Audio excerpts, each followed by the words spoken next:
교회라고 하는 우리나라의 교회가 약 140년이 됐습니다. 벌써 140년이라고 하는 전통이 한국 교회에 생겼습니다. 제가 저쪽에 있을 때 교회 이전하기 전에 이런 질문을 드린 것 혹시 기억나시겠습니까? 카톨릭이 먼저입니까? 기독교가 먼저입니까?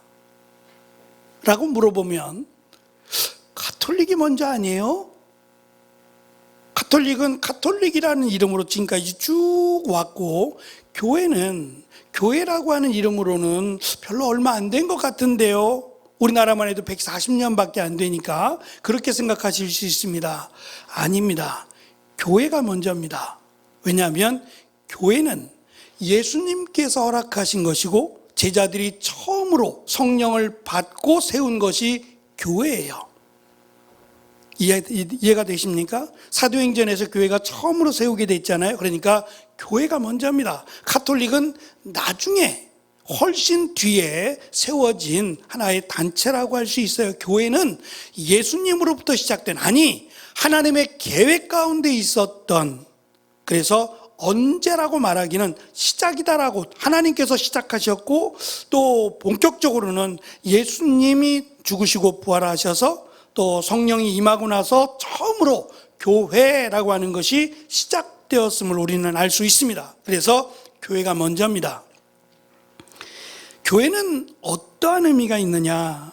주일에 모이는 장소이기도 하지만 위로를 받고 좋은 사람들을 만나는 성도들의 모임이라고도 할 수 있어요. 그래서 교제를 강조하는 교회들은 이렇게 교회가 모임 중심으로 교제하고 서로 만남을 나누는 이것을 중요하게 여기기도 합니다. 맞습니다. 그것도 하나의 또 교회에 해야 될 일이기도 합니다. 그러나 교회가 가진 본질적인 목적이 있어요.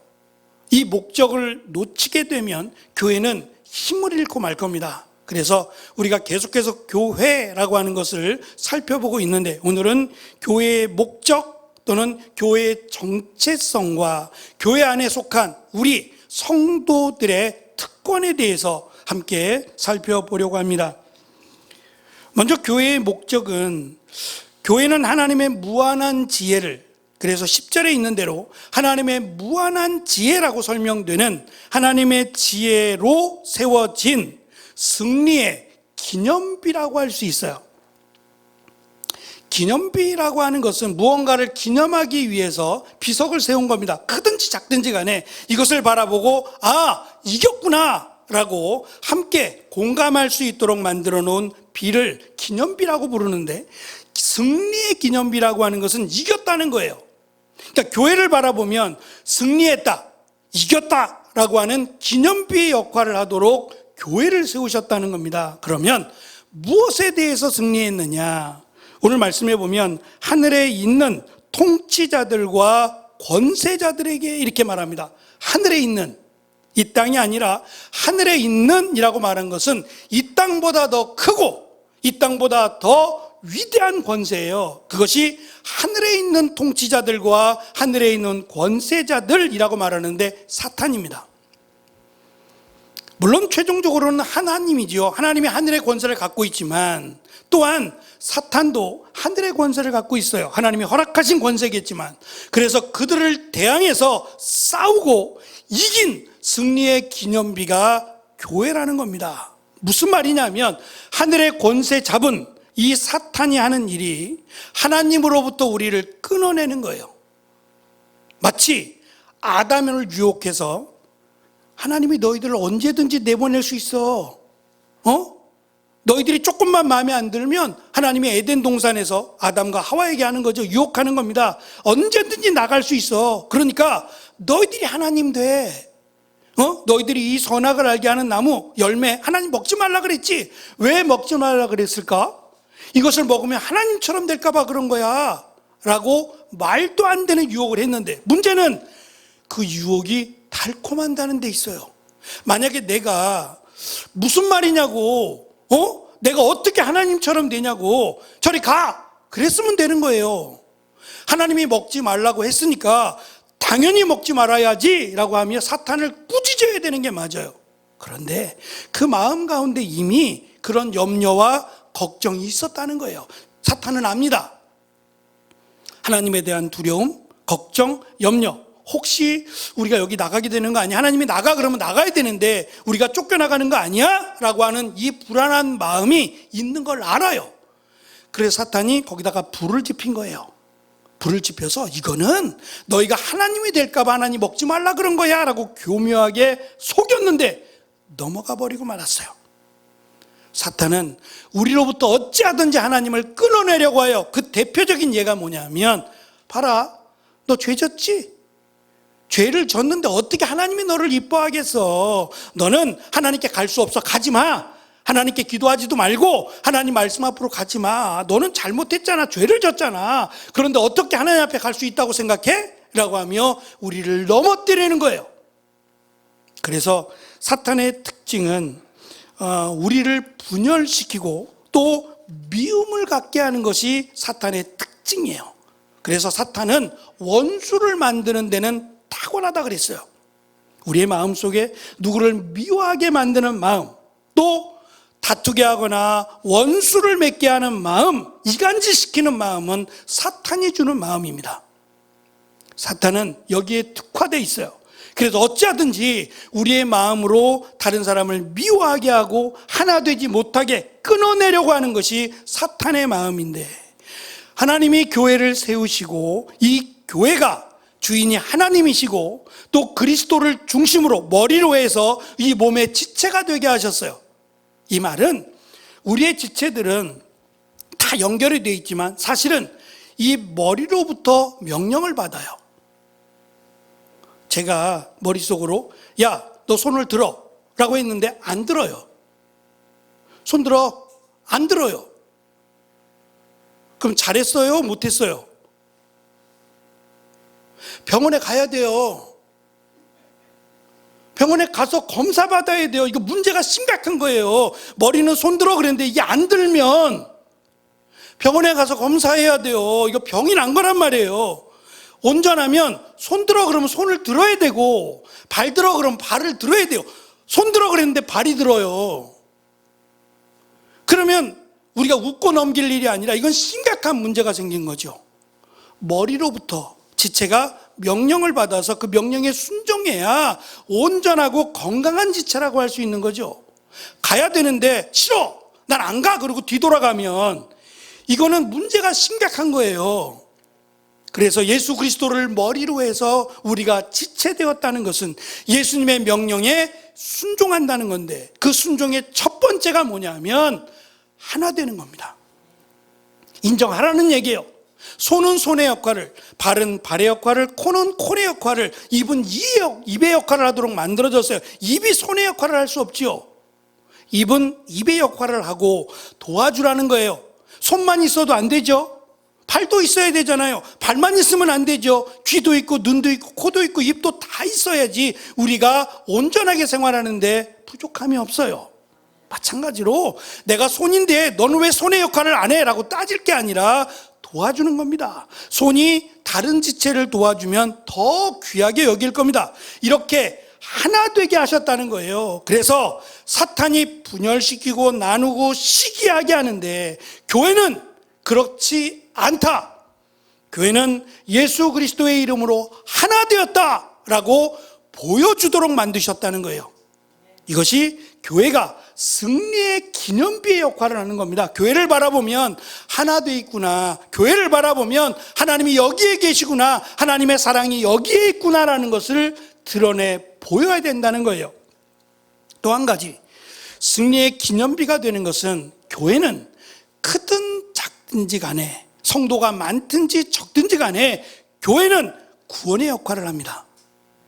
오직 교회만이 하나님의 말씀을 통해서 예수 그리스도를 믿음으로 하나님의 나라에 들어가는 통로의 역할을 유일하게 감당하는 것이 교회입니다. 교회를 통해서만이 우리가 새로운 생명을 얻을 수 있고 또 영원한 생명이라고 하는 하나님의 나라에 들어갈 수 있어요. 그래서 교회는 승리의 역할을 감당하는, 죽음 또는 멸망이라고 하는 것과 반대되는 승리의 통로가 되는 유일한 장소가 교회여야 됩니다. 그래서 교회는 말씀드린 교제도 할 수 있어요. 같이 모여서 살아온 삶의 모습들을 나누고 믿음의 교제를 나누고 중요합니다. 그러나 보다 중요한 것은 하나됨이에요. 그리스도 안에서 이 하나됨, 이것이 얼마나 소중한지 고린도 교회에서는, 고린도 전서에서는 하나된 교회에 성령을 부어주시겠다 그랬어요. 그러니까 교회가 하나 되고 우리의 가정들이 교회에 속한 우리의 가정, 우리가 하나 될 때 하나님이 은혜를 베풀어 주신다는 거예요. 그래서 우리가 무엇보다 먼저 기도해야 될 것은 교회가 하나 되도록, 늘 하나 되어 교회가 유지될 수 있도록, 사탄의 마음이 들어가지 않도록, 누구에게도 미워하거나 시기하거나 분쟁하는 일이 없도록 서로를 위해서 기도해주고 서로를 세워주고 안아줄 수 있도록 우리는 첫 번째로 기도해야 됩니다. 두 번째는 말씀드린 대로 하나님의 말씀이 가감되지 않고 있는 그대로 하나님의 말씀을 통해서 우리가 세워지는 겁니다. 그것을 우리가 자라간다 또는 성장한다고 말을 해줘요. 그래서 교회를 세우신 목적은 하나 되게 하기 위함이고, 또한 말씀으로 하나님의 자녀 또는 하나님의 백성이 되게 하기 위해서 교회를 세우셨어요. 그래서 이 일의 교회는 최선을 다해야 됩니다. 말씀을 가르치고 말씀을 배우고 말씀 가운데 위로와 힘을 얻는, 그래서 아까 사탄이 유혹한 대로, 야, 너는 하나님께 갈 수 없어. 너 기도해봐라. 너 죄를 졌잖아. 하나님이 기도 들으실 것 같아? 라고 하며 우리를 유혹할지라도 우리는 나아가야 돼요.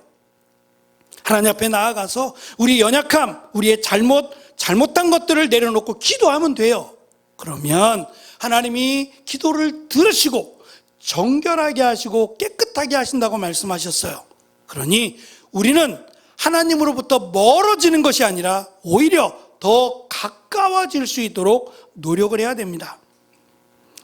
사도 바울은 이 일에 대해서 너무 잘 알아요. 그래서 지난 시간에 말씀드린 대로 나는 죄인 중에 괴수요, 줄을 서면 나는 맨 마지막에 서야 되는 사람이다. 예수 그리스도를 믿는 자들을 핍박했고 죽이는 일에 동참했던 사람이다. 그런데 나를 사도로 삼으셨다 하나님이.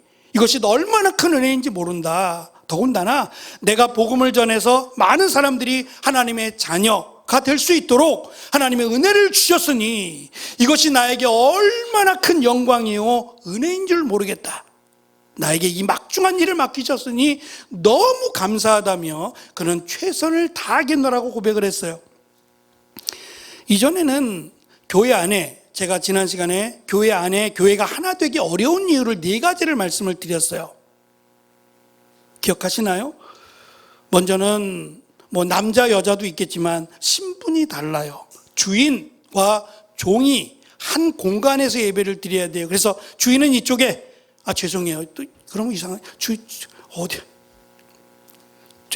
죄송해요. 주인은 이쪽에, 종은 이쪽에. 아마 이렇게 앉았을 거예요. 섞어서 앉지 않았을 거라는 거죠. 또는 부자는 부자대로, 이쪽이 부자, 부자는 이쪽, 또 가난한 사람은 이쪽, 이런 식으로 나누어졌을 거예요. 그러니까 이러한 모습 속에서 교회가 하나 된다는 것은 너무 어려웠을 거예요. 그런데 하나 되기 시작했어요. 데살로니가 교회가 에베소 교회가 하나 되기를 시작했어요. 그것이 사도 바울은 너무 기쁘다 그랬어요. 너무 기쁘다, 너무 큰 은혜다라고 하며, 다 그런 건 아닙니다. 그렇지 않은 사람도 있겠지만 그렇게 힘쓰는 사람들이 교회 안에 있어요. 은혜 받은 사람들부터. 그들이 자신의 신분, 자신이 가지고 있는 부, 이런 것들을 내려놓기 시작했어요. 그리고 연약한 이들을 형제자매로 인정하기 시작했어요. 이것을 사도 바울은 기뻐했습니다. 특별히 유대인, 이방인 함께 할 수 없는 이 서로 다른 족속들이 하나라고 하는, 그리스도 안에서 하나라고 하는, 하나가 되기를 시작했다는 데 의미가 있습니다. 그래서 사도 바울은 사탄에게 하는 말입니다. 너희의 분열시키는 힘보다 나의 하나 되게 하는 지혜와 능력이 더 위대하다라고 하나님이 말씀하신다는 겁니다. 하나님의 하나 되게 하심이 훨씬 더 위대하다라는 걸 보여주는 것이 교회입니다. 그래서 교회는 늘 하나됨과 사랑 가운데 하나가 된 것을 우리가 기도해야 되고 자랑해야 됩니다. 이것이 하나님께서 영원부터 11절의 말씀을 보면 영원부터 우리 주 그리스도 예수 안에서 예정하셨다라고 말씀하셨어요. 이미 교회가 세워지기 전부터 하나님은 이러한 교회를 세우기를 원하셨다라는 걸 알 수 있어요. 두 번째는 그 교회의 성도된 우리의 특권입니다.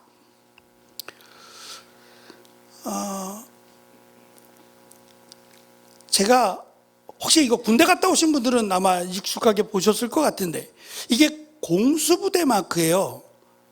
낙하산을 타고 이렇게 훈련하는 공수부대 마크인데, 군인들, 제가 있을 때는 그랬던 것 같아요. 1년에 한 2차례는 훈련, 유격 훈련이라는 게 있어요. 군인들이 늘 훈련하는 건 아니니까 1년에 2차례는 유격 훈련 가는데, 거기서 뭐 저렇게 낙하산을 타고 그러진 않아요. 타진 않지만 나름 힘든 뭐 훈련돼요. 여러 가지 뭐라 그래요? 잊어버렸어요. PT 훈련이나 뭐 이런 것도 하고 총도 사격 훈련도 하고 여러 가지 훈련들을 점검해요. 정말 가기 싫은데 그 훈련인데 이게 낙하산을 타는 건 아닌데 그 훈련을 받아서 그런지 모르지만 휴가를 나가게 되면 휴가를 나가는 군복이 있는데 그 군복에다가 이런 그 배지라고 하는데 이런 걸 하나씩 부착을 해요. 수선집에 가서 자기가 사요. 이걸 사서 이거 부착해 주세요 라고 하는 친구들이, 군인들이 꽤 많았어요.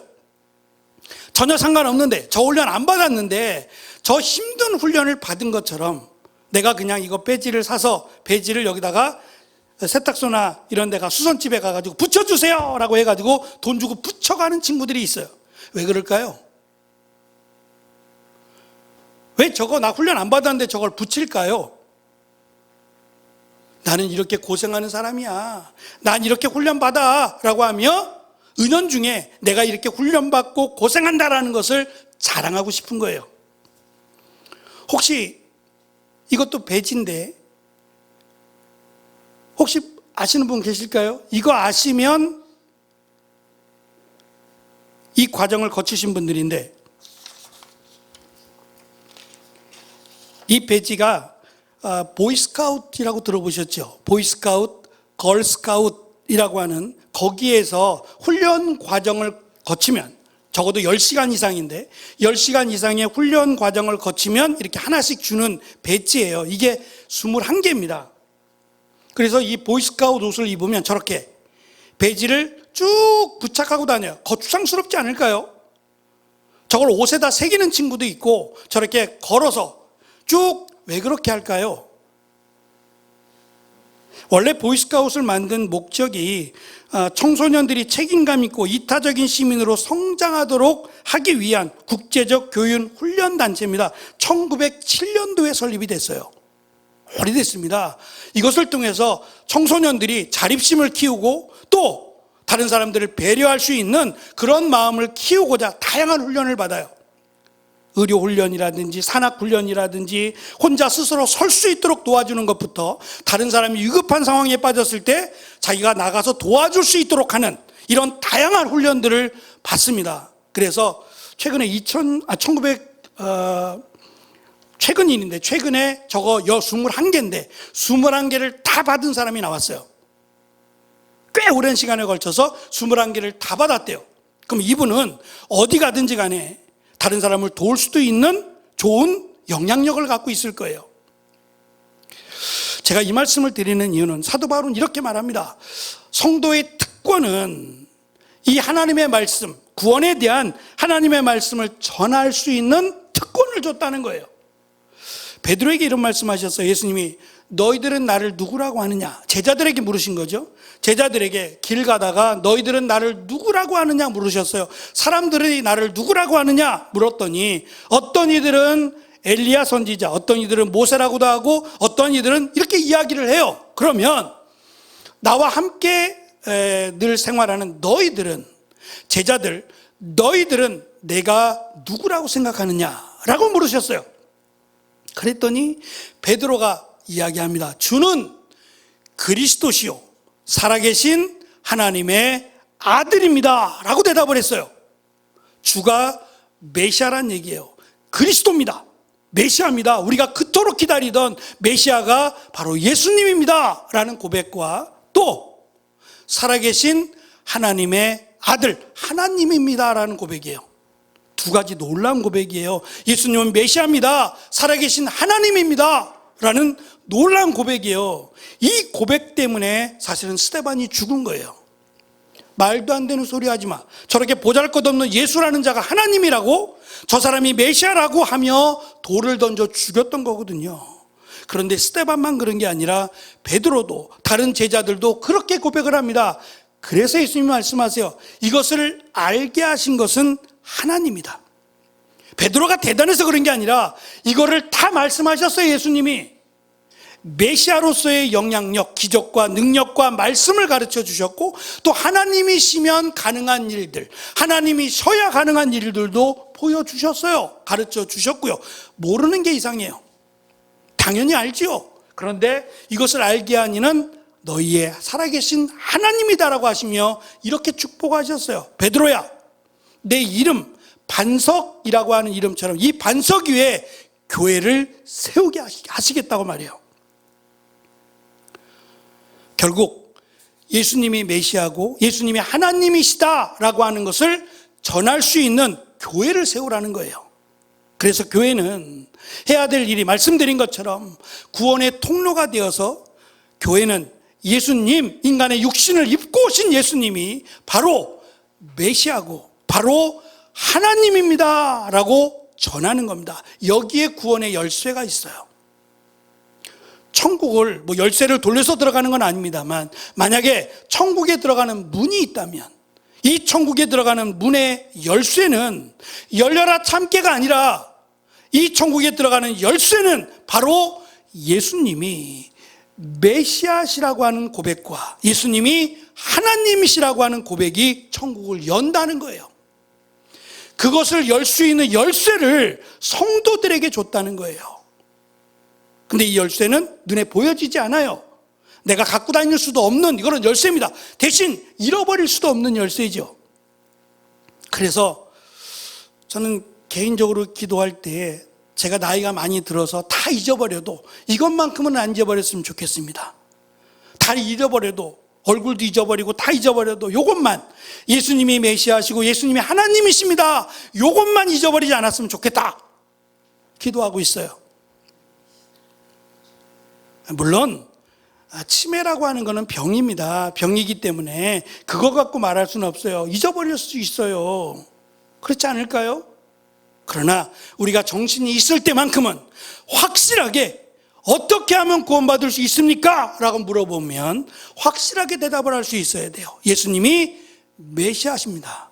인간의 육신을 입고 오신 메시아이시고 또 하나님이십니다 라는 고백을 우리가 할 수 있어야 성도라고 말할 수 있고, 우리가 이것을 다른 사람에게 전할 수 있도록 하나님이 특권을 주셨다는 거예요. 그런데 지금 말씀드린 것처럼 이것만 주어진 게 아니라 또 하나가 주어지게 되는데 바로 고난이라는 거예요. 왜 고난을 주었을까? 세상이 원하지 않아요. 세상은 수많은 신들을 믿고 싶어 해요. 세상은 자기들의 명예, 자기들의 부를 누리고 싶어 해요. 나누고 싶어 하지 않아요. 다른 사람보다 내가 더 앞서가기를 원하고 잘나기를 원해요. 그런데 교회는 하나 되기를 원하고, 높은 자 낮은 자가 없고 모두가 다 하나라고 말하고, 예수님 안에서 하나님의 영광을 돌리며 살아가라고 말해요. 싫습니다.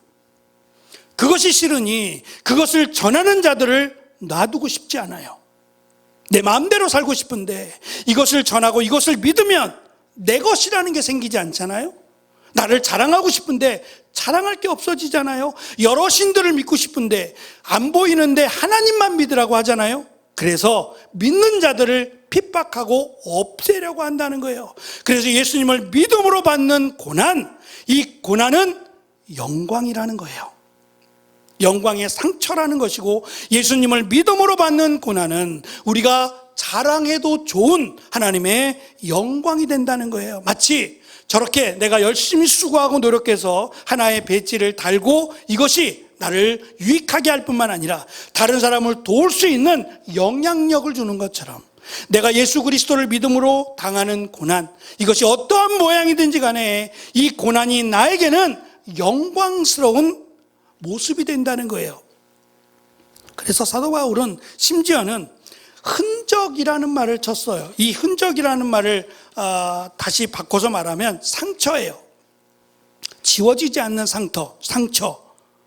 깊게 패이거나 요즘 뭐 수술이 좋아서 수술하고 나면 잘 안 보이기도 해요. 상처들이 안 보이게끔 잘 수술하지만 과거에는 그렇지 못했어요. 그래서 뭐 베이거나 상처가 심하면 그대로 드러났어요.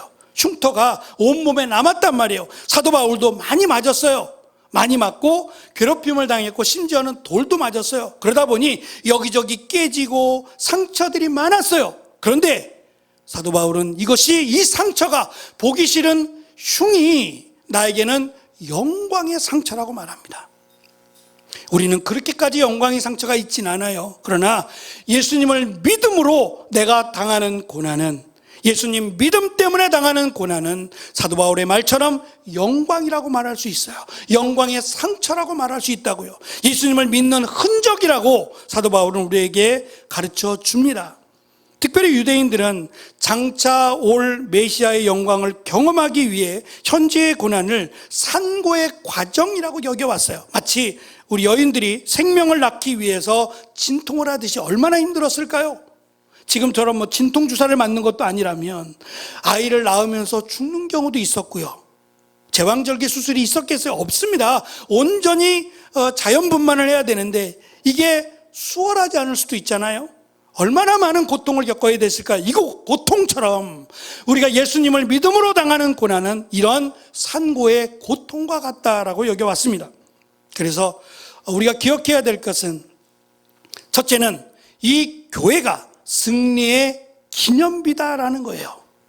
그러기 위해서는 교회가 하나 되어야 된다. 어떠한 경우도 교회가 많건 적든 크든 작든 간에 교회가 하나 된 모습을 보여야 된다. 이것이 승리의 비결이고 승리된 모습이기 때문이라는 거예요.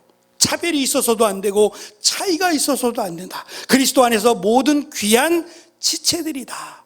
비록 발가락일지라도 너무너무 소중한 지체인 것처럼 우리 모두가 다 하나님 앞에서는 소중한 지체라고 인정을 하고 그렇게 사랑하는 것이 교회가 승리하는 것이다 라고 하는 사실입니다. 두 번째는 우리를 복음을 전하는 성도로 부르심을 받았어요. 이 성도란 얘기가 그냥 단순히 거룩하다는 게 아니라 바로 예수 그리스도가 누구신지, 메시아이시고 하나님이시다라는 고백으로 성도가 됐어요. 그렇다면 이 성도가 다른 믿지 않는 자들에게 이 복음, 이 거룩함을 전할 수 있는 특권을 주셨다는 거예요. 그리고 마지막, 안타깝게도 이 복음이 세상이 원하지 않아요. 세상이 듣고 싶지 않아서 이 복음을 전하는 이들을 내버려 두고 칭찬하는 게 아니라 고난을 가하더라는 거예요. 환난과 핍박을 주더라는 거예요. 그래서 이 환난과 핍박이 하나님으로부터 버려진 게 아니라 오히려 영광스러운 상처라고 믿고, 오히려 고난 가운데 하나님이 말씀하십니다. 기도하라고요. 구하라고, 찾으라고 말씀합니다. 고난을 내버려 두지 않을 것이다. 내가 이 고난을 넉넉하게 이길 수 있도록 도우시겠다고 하나님께 간절하게 기도하라고 우리에게 말씀하고 있어요. 그래서 고난이 우리에게는 불필요한 것이 아니라 때로는 고난이 유익이 되기도 해요. 고난 때문에 내가 하나님을 더 가까이 하게 만듭니다. 연약하기 때문에 더 하나님을 의지할 수 있다면 교만한 것보다는 100번 낫습니다.